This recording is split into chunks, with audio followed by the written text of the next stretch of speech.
제73화 장판 전투 제1장 장비가 말했다. 자령은 빨리 가라. 추격병은 내가 맡을 테니. 조우는 뒤를 맡기고 다리를 지나갔다. 20여리쯤 달려가니 유비가 사람들과 함께 나무 밑에서 쉬고 있는 모습이 눈에 들어왔다. 조은이 말에서 뛰어내려 땅에 엎드리더니 울음부터 터뜨렸다. 유비 역시 눈물을 흘렸다. 조은은 숨을 몰아쉬며 말했다. 제 죄는 만번 죽어도 오히려 가볍습니다. 미부인께선 중상을 입으시어 말에 오르려 하시지 않고 우물에 몸을 던져 돌아가셨습니다. 이에 어쩔 수 없이 토담을 밀어 우물을 덮은 다음 공자를 가슴에 품고 두터운 포위망을 뚫었습니다. 주공의 홍복에 힘입어 그곳을 다행히 벗어날 수 있었습니다. 방금 전까지도 공자가 품 안에서 울고 있었는데 지금은 아무 소리도 안 들리니 제대로 지켜드리지 못한 게 아닐까 걱정입니다. 그리고는 곧 갑옷끈을 풀러 안을 살펴보았다. 아두는 품 안에서 새근새근 잠을 자고 있었다. 다행히도 공자께선 무탈하십니다. 조우는 기뻐하며 아두를 두 손으로 받들어 유비에게 건넸다. 얼결에 아두를 받아든 유비는 다음 순간 그를 다시 땅바닥에 내던지며 말했다. 이 어린 것 때문에 하마터면 내 소중한 대장 하나를 잃을 뻔하였구나. 감동적인 장면이다. 자신의 부하가 소중하다는 점을 보여주기 위해 아들을 땅바닥에 내던지는 유비의 이 언행을 두고 뒷사람은 다음과 같이 읊었다. 조조군의 진영을 비호처럼 벗어난 조은의 품 안에서 작은 용 자고 있네. 충신의 뜻 도저히 위로할 길이 없자 유비는 친아들을 말 앞에 내던졌네. 하지만 돌을 같이 낸 아이를 땅바닥에 내던지면 그 아이가 무사했겠는가? 이 점을 고려하여 동명의 중국 드라마에서는 유비가 내던진 아두를 앞에 있던 조은이 얼른 받았다는 식으로 처리하는가 하면 어떤 연구자는 정사해 보이지 않으므로 원작자가 이 대목을 꾸며낸 것이라 지적하기도 한다.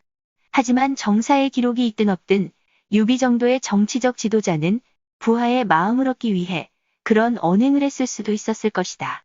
물론 아이를 내팽개치는 행위 자체는 일종의 고난도 연기였다고 볼 수 있다.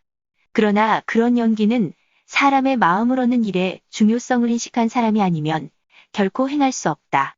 이 점에서 유비는 덕으로 정치를 펴은 마치 북극성이 자기 자리를 그대로 유지하면서도 모든 별이 자기를 중심으로 움직이게 하는 것과 같다라고 한 공자 말씀을 몸으로 체득한 인물이었다고 볼 수 있다. 저렇듯 부하를 아끼는 주군이라면 내 어찌 이 한 몸을 바치지 않으랴? 이에 조우는 땅에 떨어진 아두를 황망히 안아들고 또는 땅에 떨어지는 아두를 황망히 받아들고 울면서 말했다. 이 한 몸 비록 간과 고를 땅에 쏟아낸다 하여도 주공의 은혜를 다 갚을 수 없을 것입니다. 이렇게 하여 유비는 평생에 걸친 조은의 충성을 얻었을 뿐 아니라 현장에 있던 부하들과 그 말을 전해 들은 부하들의 마음을 얻었던 것이다. 제2장 한편 문빙은 군사를 이끌고 조은을 쫓아 장판교에 이르렀다. 그런데 다리 위에 조은은 보이지 않고 그 대신 호랑이 수염을 고추 세우고 고리눈을 부릅뜬 장비가 말을 타고 장팔 사모를 비껴든 채 이쪽을 노려보고 있는 게 아닌가. 다시 보니 다리 건너 숲속에는 흙먼지가 부옇게 피어오르고 있었다. 혹 복병이 있는 것이 아닌가 하여 문빙은 고삐를 당겨 말을 멈추고 감히 접근하지 못했다. 조금 있으려니 조인, 이전, 하우돈, 하우연, 악진, 장여, 장합, 허저 등의 맹장들이 모두 도착했다. 하지만 그들도 장비가 눈을 부릅뜨고 장팔 사모를 비껴든 채 다리 위에 서 있는 모습을 보자 이 또한 제갈량의 계책이 아닌가 싶어 감히 접근하지 못했다. 대열을 멈추고 한 줄로 다리 서쪽에 늘어선 채 급히 사람을 보내 후미에 있던 조조에게 상황을 보고했다. 이에 조조가 말을 타고 앞쪽으로 왔다. 장비가 고리눈을 부릅뜨고 바라보니 푸른비단 일산이 움직이고 그 뒤에 통수권을 상징하는 모월과 각종 깃발을 든 후군의 모습이 눈에 들어왔다. 조조가 의심이 나서 상황을 직접 살펴보러 온 것이라는 생각이 들었다. 이에 장비는 일부러 목청을 높여 소리쳤다. 내가 바로 여는 장익덕이다. 누가 나하고 죽기로 한판 겨루겠느냐? 목소리가 마치 우레 같았다. 그 소리를 들은 조조군은 모두 후들후들 다리를 떨었다. 조조는 급히 일산을 치우라는 영을 내리고 좌우를 돌아보며 말했다. 내가 전에 운장의 말을 들으니 익덕은 백만대군에 둘러싸인 상장의 목을 주머니 속에 물건 꺼내듯 하는 장수라 하였다. 오늘 만났으니 가벼이 대적해선 안 될 것이다. 조조의 말이 채 끝나기도 전에 장비가 눈을 부라리며 다시 호통쳤다. 연인 장이떡이 여기 있다. 누가 와서 죽기로 싸우겠느냐? 장비의 기계를 보고 조조는 퇴군을 지시했다. 적진의 후방 대열이 움직이기 시작하는 것을 본 장비는 장팔사모를 치켜들고 다시 소리쳤다. 싸우자는 거냐? 말자는 거냐? 대체 뭐 하자는 거냐? 벼락 같은 고함 소리에 놀라 조조 곁에 있던 하우거리란 부장 하나가 말에서 거꾸로 떨어졌다. 백만대군에 홀로 맞섰다는 장수. 전군의 공포감이 전염되었다. 먼저 조조가 말머리를 돌려 달아나자 이를 본 모든 군사와 장수들이 일제히 서쪽을 향해 달아나기 시작했다. 그야말로 젖먹이 어린애가 우레소리를 들은 격이요. 병든 나무꾼이 호랑이나 표범의 포효에 놀란 격이었다. 창을 버리고 투구를 떨어뜨린 채 도망치는 자가 부지기수였다. 수십만 군사가 한꺼번에 퇴각하니 사람은 썰물처럼 빠지고 말들은 산사태가 무너지는 것 같았다. 서로 밟고 밟히는 광경을 두고 뒷사람은 이렇게 읊었다. 장판교 입구에서 살기가 피어나니 창든 채 말을 세워 고리는 부릅뜨고 우레처럼 울리는 엄청난 호통으로 조조의 백만대군 혼자서 물리쳤네. 장비의 위세에 눌려 황급히 말을 몰아 서쪽으로 달아난 조조도 꼴이 말이 아니었다. 달아나느라고 상투관을 고정하는 비녀, 곧 관잠이 모두 떨어져 나가 머리가 풀어헤쳐진 채였다. 장효와 허저가 따라붙어 말고삐를 붙잡아 세우는데도 조조는 얼이 빠진 모습이었다. 승상, 놀라실 것 없습니다. 장비 한 사람이 뭐 그리 두렵다고 그러십니까? 지금 빨리 군사를 돌려 쳐들어가면 유비를 사로잡을 수 있습니다. 그런 장효의 말을 듣고 나서야 조조는 신색이 조금 진정된 모습이었다. 내가 장비 한 사람이 무서워 달아난 게 아니고 숲속에 복병이 있는 것 같아 퇴군 명령을 내린 것이야. 정신을 차린 조조는 그렇게 얼버무리고 장효와 허저에게 다시 영을 내렸다. 장판교로 돌아가 그곳 형편을 살펴보고 돌아오게. 예, 그리하겠습니다. 명을 받은 장효와 허저가 장판교 쪽으로 말을 몰았다. 제3장 한편 장비는 조조의 군사들이 한 덩어리가 되어 물러가는 것을 보고 추격하고 싶었지만 워낙 대군이라 엄두를 내지 못했다. 그 대신 말꼬리에 나뭇가지를 매달고 숲속에서 먼지를 일으키던 20여 기를 불러 장판교를 끊어버리도록 했다. 그런 다음 유비에게로 돌아가 이제까지의 상황을 보고하고 장판교를 끄는 사실을 고했다. 그러자 유비가 한숨을 내쉬며 말했다.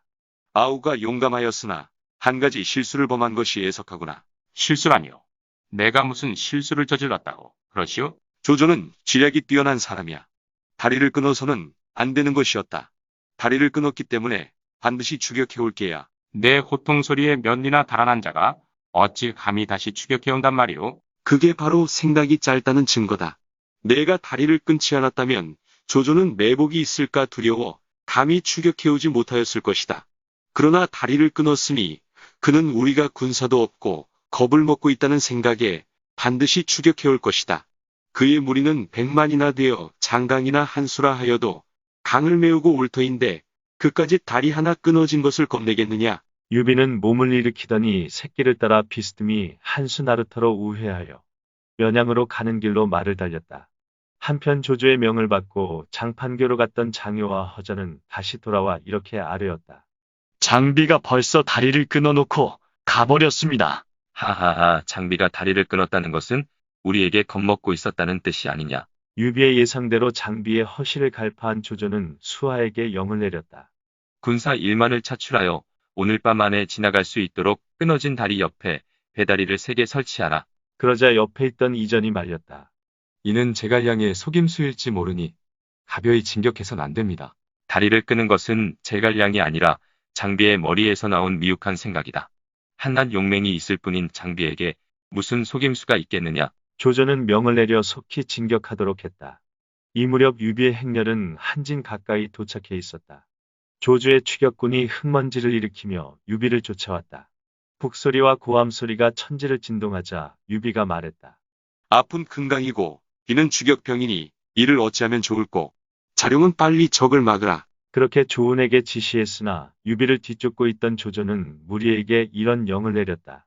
이제 유비는 소단에 든 물고기요 함정에 빠진 호랑이다. 만일 이번 기회에 그를 잡지 못하면 물고기를 바다에 풀어놓고 호랑이를 산으로 돌려보내는 격이다. 모든 장수는 있는 힘을 다해 진격하라. 명을 받은 장수들은 각자 분발하여 유비를 추격하는데 갑자기 산비탈 뒤쪽에서 요란한 북소리가 울렸다. 그러더니 한 무리의 군마가 뛰쳐나오며 외쳤다. 내 여기서 기다린 지 오래되었느니라. 앞장선 대장은 청룡도를 손에 들고 적토마를 탄 관우였다. 강화로 가서 군사 1만을 빌린 그는 당양에서 장판대전이 벌어지고 있다는 소식을 듣고 일부러 이곳에 와서 조조군을 기다리고 있었던 것이다. 조조는 관우를 보자 즉시 고삐를 당겨 말을 멈추고 여러 장수를 돌아보며 말했다. 또 제갈량의 계략에 빠졌구나. 그리고 즉시 명령을 하달했다. 대군은 빨리 후퇴하라. 조조군이 후퇴하자 관우는 시베리를 추격하다가 군사를 돌려 유비가 있는 곳으로 갔다. 궁지에 몰렸던 유비는 관우가 뜻하지 않은 원군을 이끌고 나타나자 크게 기뻐했다. 관우는 유비 등을 보호하며 한진에 도착했다. 그곳에는 이미 배들이 기다리고 있었다. 관우는 유비와 간부인 및 아두를 배 안으로 모셔들여 자리를 잡게 한 뒤에 물었다. 둘째 형수님은 어찌 보이지 않으십니까? 그러자 유비가 당양에서의 일을 자세히 들려주었다. 관우가 한탄하며 말했다. 지난날 허전에서 사냥할 때 조조를 죽이려던 제 뜻을 형님이 따라주셨으면 오늘 같은 환란은 겪지 않으셨을 것입니다. 유비도 탄식했다. 그렇지. 하지만 그때는 쥐를 잡으려다 독깰까 두려웠네. 한창 이야기를 나누고 있을 때 갑자기 강남 쪽 기슭에서 북소리가 크게 울리더니 돛을 올린 배들이 순풍을 받으며 개미떼처럼 몰려왔다. 유비는 크게 놀랐다. 배들은 점점 가까이 다가왔다. 흰 전포에 흰 갑옷을 입은 사람이 뱃머리에 서서 큰 소리로 외쳤다. 숙부님, 그간 별거 없으셨습니까? 못난 조카가 너무 늦게 도착하여 죄송합니다. 유비가 바라보니 다름 아닌 유기였다. 곧 유비의 배로 건너온 유기가 바닥에 엎드려 울며 말했다. 숙부님께서 조조에게 곤란을 겪고 계시다는 소식을 듣고 도와드리려고 일부러 찾아온 길입니다. 유비는 크게 기뻐하며 양쪽 군사를 한데 모아 강을 따라 내려갔다. 배 안에서 지난 일들을 이야기하고 있는데 갑자기 서남 쪽의 싸움배들이 한 줄로 늘어선 채 바람을 타고 싱싱 달려왔다. 이를 본 유기가 놀라 말했다. 강하의 군사는 제가 모두 이곳으로 이끌고 왔습니다. 그런데도 지금 싸움배들이 물길을 막고 있으니 이는 조조의 수군 아니면 강동의 수군입니다. 이를 어찌하면 좋습니까? 그 말에 유비도 놀라 뱃머리에 나가보니 한 사람이 윤건을 쓰고 도복을 입은 채 저쪽 뱃머리에 앉아 있었다. 다름 아닌 제갈량이었다. 그의 등 뒤엔 손건이 시립해 있었다. 유비는 황망히 배를 대고 제갈량을 이쪽 배로 건너오게 한 뒤에 물었다. 대체 어찌된 일이오? 저는 강화에 도착하자 먼저 운장에게 한진에 상륙하여 주공을 도와 응전하라고 하였습니다. 그러나 가만히 헤아려 보니 조조가 추격해오면 주공께선 강릉으로 곧장 가시지 않고 한진으로 비스듬히 우회하실 듯하여 공작께 청에 먼저 가서 주공을 돕게 하고 저는 하구로 가서 그곳에 있는 군사를 모두 이끌고 온 것입니다. 오, 그랬었군. 유비는 크게 기뻐했다. 군사를 하나로 합치고 이어 조조를 격파할 계책을 상의했다. 제갈량이 말했다. 하구는 성이 험하고 거둬들이는 돈과 곡식이 잠옷 넉넉하여 오래 지킬만 합니다. 주공께선 하구로 가서 주둔하십시오.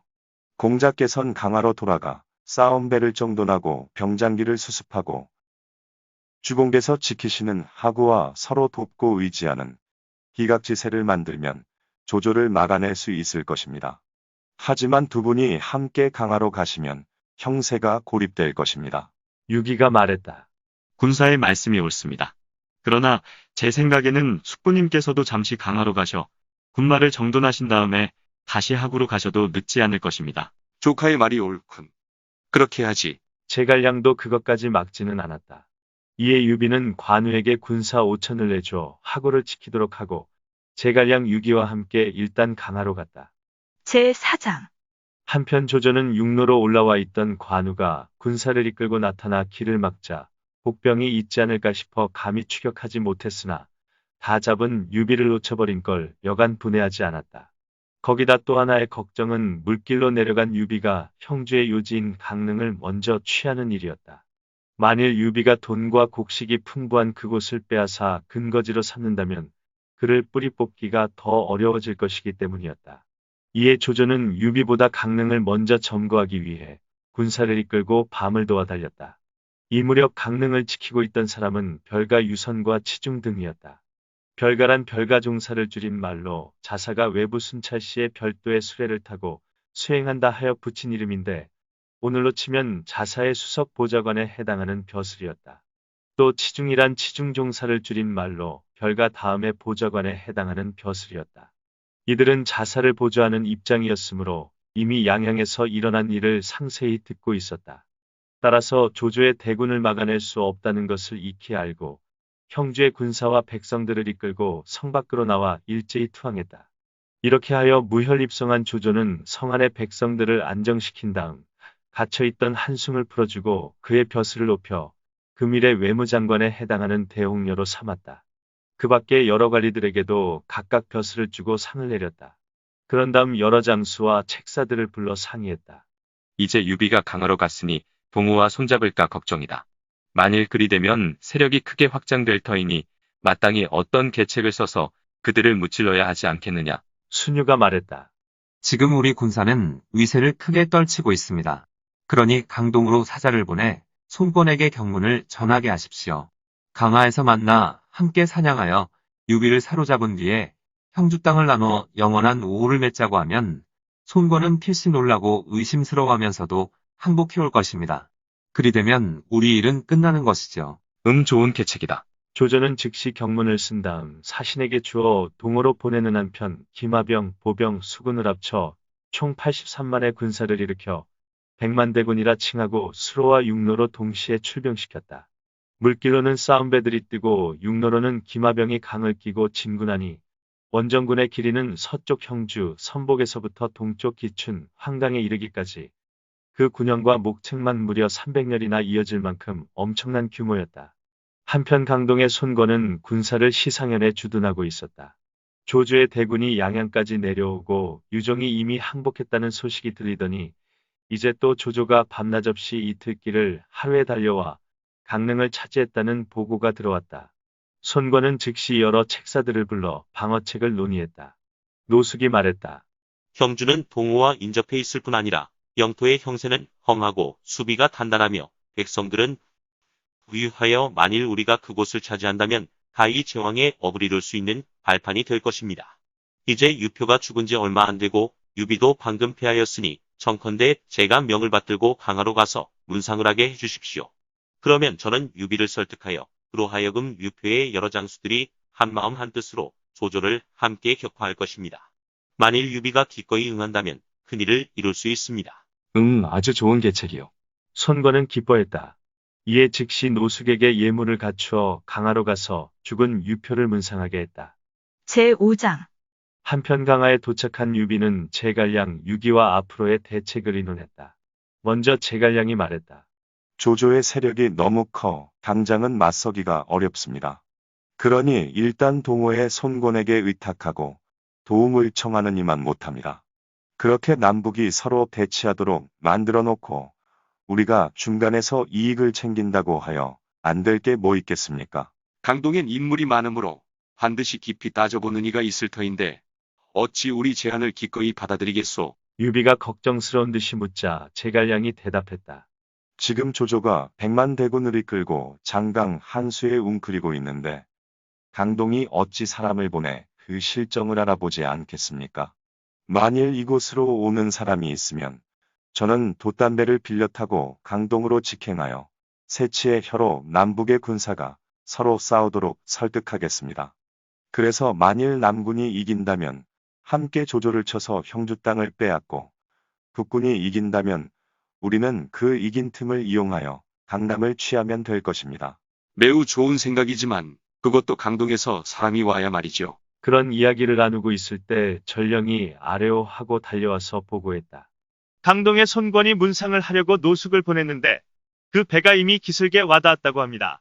이를 들은 제갈량이 웃으며 말했다. 이제 일은 성사된 것이나 마찬가지입니다. 그리고는 유기에게 물었다. 지난날 손책이 죽었을 때 양양에서 사람을 보내 문상을 한 일이 있습니까? 강동이 우리 집안을 그들 부친을 죽인 원수로 여기는데 어찌 경조사에 서로 오가는 일이 있었겠습니까?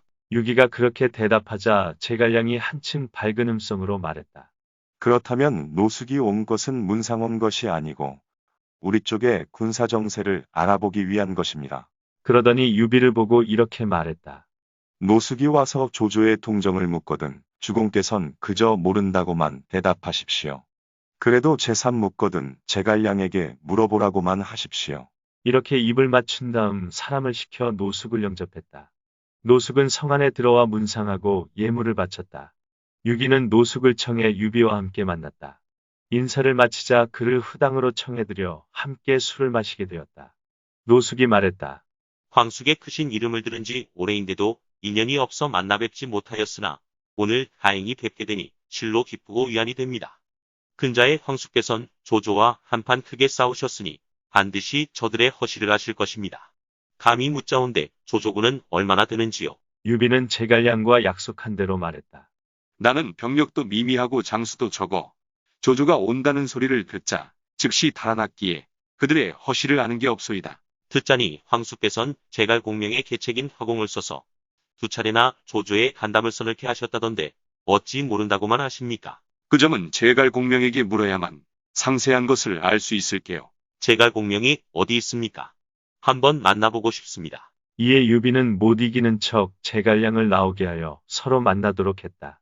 노숙은 제갈량에게 인사를 마치고 물었다. 이때 노숙은 37세였고 제갈량은 그보다 9년 미친 28세였다. 전부터 선생의 재능과 덕행을 흠모하여 왔으나 여태껏 뵙지 못하였소이다. 오늘 다행히 만나게 되니 현재의 안위에 관한 일을 여쭙고 싶소이다. 제갈량이 말했다. 조조의 관계는 제가 알고 있지만 원통하게도 힘이 모자라 잠시 피해 있는 중입니다. 황숙께선 이제부터 여기 머무실 계획인가요? 아닙니다. 주공께선 창호태수 오신과 친분이 있으시니 일단 그곳에 의탁하실 생각입니다. 오시는 군량도 적고 병력도 미미하여 자신도 지키기 힘들 터인데 어찌 남을 받아들이겠습니까? 비록 고래 머물기에 부족한 곳이기는 하지만 우선 잠시 의지하면서 좋은 방책을 따로 강구해야겠지요. 오신에게는 갈 계획도 없었지만 제갈량은 짐짓 그럴 것처럼 말했다. 그러자 노숙이 먼저 속내를 털어놓았다. 우리 손장군께선 6군을 거느리고 계시며 군사는 정예하고 군량도 풍족합니다. 더욱이 어진이를 공경하고 선비를 예로 대하여 강동에 뛰어난 인물들이 많이 귀의하고 있습니다. 이제 주공을 위한 계책으로는 신복을 보내 도모와 손잡고 함께 큰일을 도모하는 것보다 나은 게 없을 것입니다. 바로 제갈량이 기다리던 제안이었다. 그러나 덥석 무는 대신에 오히려 슬쩍 한 발 뺐다. 하지만 유사군과 손장군은 본래 교분이 없으니 쓸데없는 말만 허비하지 않을까 두렵군요. 게다가 따로 보낼 만한 신복도 없고요. 선생의 형님은 지금 강동에 참모로 계시면서 날마다 선생과 만나기를 고대하고 있습니다. 재주는 없지만 내가 공과 함께 가서 손장군을 뵙고 함께 큰일을 의논하고 싶군요. 제갈량은 일이 자신의 의도대로 되어간다고 속으로 쾌재를 부르고 있는데 이번에는 유비가 제동을 걸었다. 공명은 나의 군사라 잠시도 떨어져선 안 되니 보낼 수가 없구려. 노숙이 제갈량과 함께 가게 해달라고 재삼청했으나 유비는 짐짓 허락하지 않았다. 사세가 급하니 명을 받들어 한번 가보고 싶습니다. 제갈량이 말하자 유비는 그제서야 못 이기는 척 허락했다. 이에 노숙은 유비와 유기를 작별하고 제갈량과 함께 배를 타고 시상현으로 향했다. 읽어주는 고품격 삼국지는 다음 화도 계속됩니다. 이번 이야기를 재미있게 읽으셨다면 좋아요와 구독을 눌러주세요. 그리고 작품을 해설하는 프롤로그도 꼭 읽어주세요.